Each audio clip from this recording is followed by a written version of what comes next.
Ahí va queriendo, ahí va queriendo. Bueno, profe, a nosotros en la aula a nosotros nos tocó la primera consolidación del aula global, la escuela prusiana. Bueno, digo, nos tocó en realidad, nosotros lo elegimos y, y bueno, además del material que tenemos de la invención del aula, eh, nos gustó también buscar información porque la realidad es que nosotros cuando leímos el título tampoco mucho no entendíamos de qué se trataba, así que primero que nada, nos gustaría explicar y contar qué significa esto o de qué se trata. La escuela prusiana está haciendo referencia a un modelo que nace a fines del siglo XVIII y principio del siglo XIX, justamente en Prusia, por eso el nombre. Bueno, Prusia fue un reino alemán que, aunque ya no existe, existió hasta principios del siglo XX, que en parte del territorio de lo que soy Alemania y Polonia.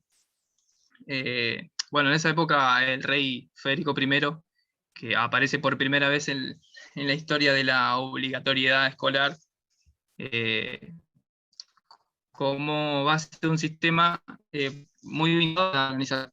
Quería un ejército de soldados dóciles, digamos, y obedientes para la guerra, quienes en su mayoría eran analfabetos, ignorantes y poco eficientes para el reino. Y él estaba convencido que un ejército bien disciplinado que fuera capaz de acatar órdenes podrían lograr una ventaja enorme en el campo de batalla.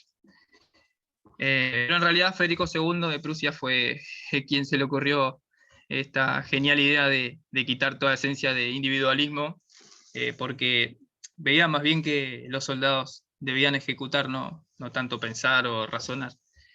Eh, este modelo se basaba en dividir las clases y fomentaba a la disciplina y el orden autoritario. Todo para armar esta especie de paquete, digamos, no tanto de ciudadanos, sino de obedientes súbditos de estos estados. Y se centró en la idea de que todos los niños debían ir a las escuelas superando ciertos niveles y obteniendo ciertos conocimientos, pero lo cierto era que formaban a las siguientes generaciones de soldados listos para la guerra y futuramente trabajadores y mano de obra para los empresarios. Y la escuela era la respuesta ideal a la necesidad de trabajadores. De hecho, fueron los mismos empresarios industriales del siglo XIX quienes financiaron la escolarización obligatoria. De ahí el origen o surgió el término de las escuelas gratuitas y obligatorias. Y bueno, el título cuando hablamos de la primera consolidación del aula global, está haciendo referencia también un poco a cómo la conocemos hoy en día. O sea, el modelo con que nosotros nos educamos es el instaurado por el rey de Prusia. Y tal vez cuando nos preguntamos qué tiene que ver esto con hoy en día, por ahí es ahí donde se te eriza la piel o pone los pelos de punta, porque el modelo prusiano es el modelo de muchas instituciones y naciones modernas. La realidad es que la escuela prusiana está inmersa en la estructura misma de nuestra escuela. Los test estandarizados, la división de edades, las clases obligatorias, las currículas desvinculadas de la realidad, el sistema de calificaciones, eh, las presiones sobre los maestros y los niños, los horarios estrictos, el encierro, bueno, eso del encierro que acaba de decir que bueno, en este caso eh, por ahí hay algunas cosas que no están pasando, pero por este tema de emergencia sanitaria, pero también separación de las comunidades, todo esto sigue siendo parte de la escuela del siglo XXI. eh, y bueno, por lo menos a nosotros nos resulta increíble que de alguna manera continuemos con parte de una conspiración. Y porque cuando decimos conspiración es porque en aquella época se aprovecharon de la ignorancia total del pueblo, dirigiendo un plan que a medida que fueron pasando las décadas, se iría moldeando hasta llegar a lo que es hoy el sistema educativo mundial. Eh, bueno, uno de los principales exponentes en esa época fue Immanuel Kant. Bueno, profe, yo voy a hablar de Kant. Immanuel Kant nació en 1724 y murió en 1804. Fue profesor de filosofía en la Universidad de Königsberg, Polonia. Trabajó intensamente problemas de la filosofía, política, de la religión, estética y la ética. El otro dispositivo, Juli.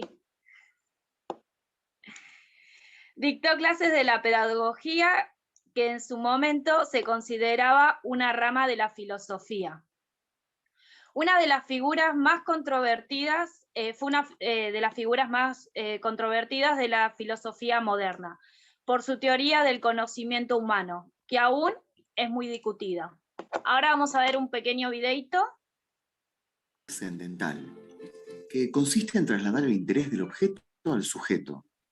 Ya no importará el objeto o ente, o sea, el mate, sino que lo que importa es qué necesita el sujeto para convertirse en sujeto de conocimiento. O dicho de otro modo, ¿qué necesito yo para conocer el mate? Este método trascendental es un giro copernicano. ¿Por qué? Porque la filosofía, a través de Kant, se ve invitada a dejar de poner el énfasis en las cosas para empezar a poner el énfasis en las posibilidades que tiene el sujeto de conocer las cosas. Kant revoluciona la historia. Bueno, y sigo. En 1776 comenzó su curso afirmando la importancia de la educación para salir de la animalidad. Su objetivo en las escuelas era disciplinar los instintos animales y humanizar al hombre. Él decía que al principio se envía a los niños a la escuela no para que aprendan algo, sino para habituarlos a permanecer en silencio y para que observen lo que se les ordene. Kant, para hablar de la educación, usaba dos metáforas muy particulares, que era la de las plantas y la de jardinería. Él comparaba el trabajo sobre los niños con el trabajo de los vegetales. Decía que el pensamiento infantil puede ser enderezado como una rama torcida. Kant decía que el arte del gobierno y de la educación son las dos invenciones más difíciles de la humanidad, y siempre hay controversia. El gobierno que imaginaba debía basarse en la razón y no en la fuerza. Por lo tanto, la obediencia se fundara en la realidad y no en la repetición memorística. Él decía que se debe cultivar la memoria desde muy temprano, sin olvidar el entrenamiento. Las disposiciones fundamentales en el aula para él eran concentrarse, sentarse en silencio, atender a las instrucciones. El niño se tenía que habituar al trabajo, separando la vida escolar del juego. Y bueno, a pesar de que se basaba en el uso de la razón, el tipo de aula que proponía Kant tenía similitudes con la escuela jesuítica, en la cual se enseñaba latín y existían frecuentes vigilancias. Se decía que la memoria solo debía usarse cuando sea conveniente y cuando ésta tenga relación con la vida real. O sea, la imaginación y la fantasía no eran útiles para la vida, y el maestro debía evitarla. Kant dejó de lado la idea de los filántropos, quienes eran un grupo de pedagogos que desarrollaron importantes materiales para la enseñanza, y se centró en el catecismo. El catecismo es un libro que existe en la religión católica y significa instruir a viva voz. ¿Pero qué se instruye? En este libro se establecen las bases de esta religión, indicando cuáles son sus ideales acerca de la fe y cuál es el modo de actuar según su moral. Este libro está organizado en forma de preguntas y respuestas, donde todas sus respuestas ya estaban fijadas. O sea, lo que quiere decir esto es como que alguien podía preguntar lo que quería, pero no podía responder lo que quería. Ya estaba dicho, era así, firme, te gusta o no. Eh, Kant decía que el método socrático debería ser la regla en el catecismo. ¿Qué es el método socrático? El método socrático consiste en una búsqueda activa y participativa del conocimiento. Este método invita a pensar e investigar por uno mismo para abordar problemas reales. Entonces el profesor no se limita solamente a transmitir los conocimientos mecánicamente, sino que despierta el pensar crítico del estudiante. Eh, el método mecánico, a diferencia del método socrático, no busca el conocimiento por sí mismo. El método mecánico se aplica cuando hay que enseñar sucesos históricos, por ejemplo, cuando hay fechas, cosas que no puede averiguar uno por uno mismo, sino que tiene que ser enseñado, lo cual se aprende de modo pasivo. El alumno escucha al profesor y repite. No es que él tiene que buscar a su manera sacar sus conclusiones. Y bueno, al mismo tiempo que Kant desarrollaba este pensamiento, surgía la primera cátedra de pedagogía de habla alemana, la cual fue ocupada por Christian Trapp. Bueno, como decía Juli, fue la primera cátedra de habla alemana, así que hay que hacer un parate ahí un poquitito ahí, porque hasta ese momento, como ya veníamos diciendo, las cátedras o las clases o demás se daban en el lenguaje latín. A partir de este cambio, a partir de ahora, es como que se empieza a considerar que el latín es algo surrealista y que los alumnos necesitan algo más realista. Por ejemplo, una de las cosas que Kant había dicho era que no servían las novelas y demás que hacían que los alumnos tengan creatividad o demás, porque no servía para el mundo práctico. Entonces el latín, que también es como algo que no se utilizaba, no tenías una charla con alguien en latín, eh, así en la calle, te lo cruzabas así, bueno, vamos a hablar latín, no, sino que había una habla, ya estaba la habla alemana, ya había diferentes idiomas, entonces se empezó a utilizar estos idiomas en las escuelas. Y Trapp hizo la primer cátedra de pedagogía con habla alemana. Bueno, a partir de que dio esta cátedra, él empezó a instalar la didáctica como parte antes, por ejemplo, la pedagogía era parte de la filosofía, era una rama, ¿no?, de la filosofía, y la didáctica todavía no estaba establecida. ¿Por qué aparece la didáctica? Porque Trapp sostiene que el alumno tiene que aprender y que el docente tiene que estar capacitado para que el alumno aprenda. Entonces empieza a aparecer el docente especializado a partir de los estudios que Trapp empezó a generar. Bueno, el método didáctico que usaba era el de catequización. Es decir, queríamos que el alumno aprenda, pero siempre usando esto del libro del catecismo, de que hacíamos una pregunta y había una respuesta.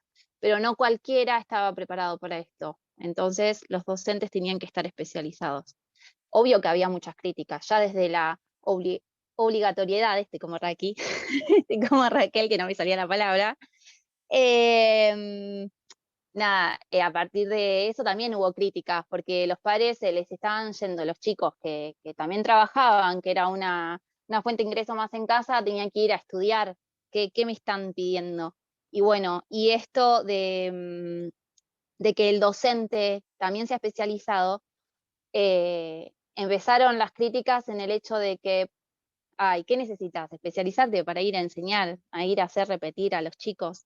Bueno, si somos conscientes, hasta hoy en día creo que hay bastante crítica con respecto a los docentes de parte de la sociedad en cuanto a que, ay, tanto te quejas y tenés que ir a dar clases, listo, nada más. Y bueno, y ahora a partir de la pandemia creo que hubo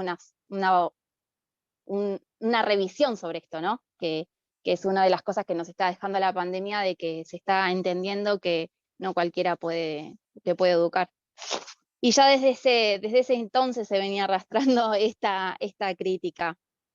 Entonces, a partir de ahora, la escuela deja de ser el lugar, o sea, deja de ser sostener a la escuela. Antes a los chicos iba y se dejaban a los chicos ahí, y ahora la escuela era enseñar.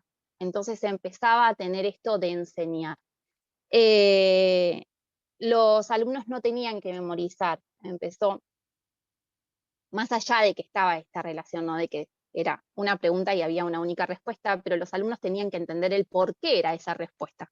Entonces tendría que haber un sistema de comprensión y de entendimiento. Ya no era tanto de memoria, sino que los alumnos tenían que comprender qué es lo que estaban queriendo aprender, ¿no?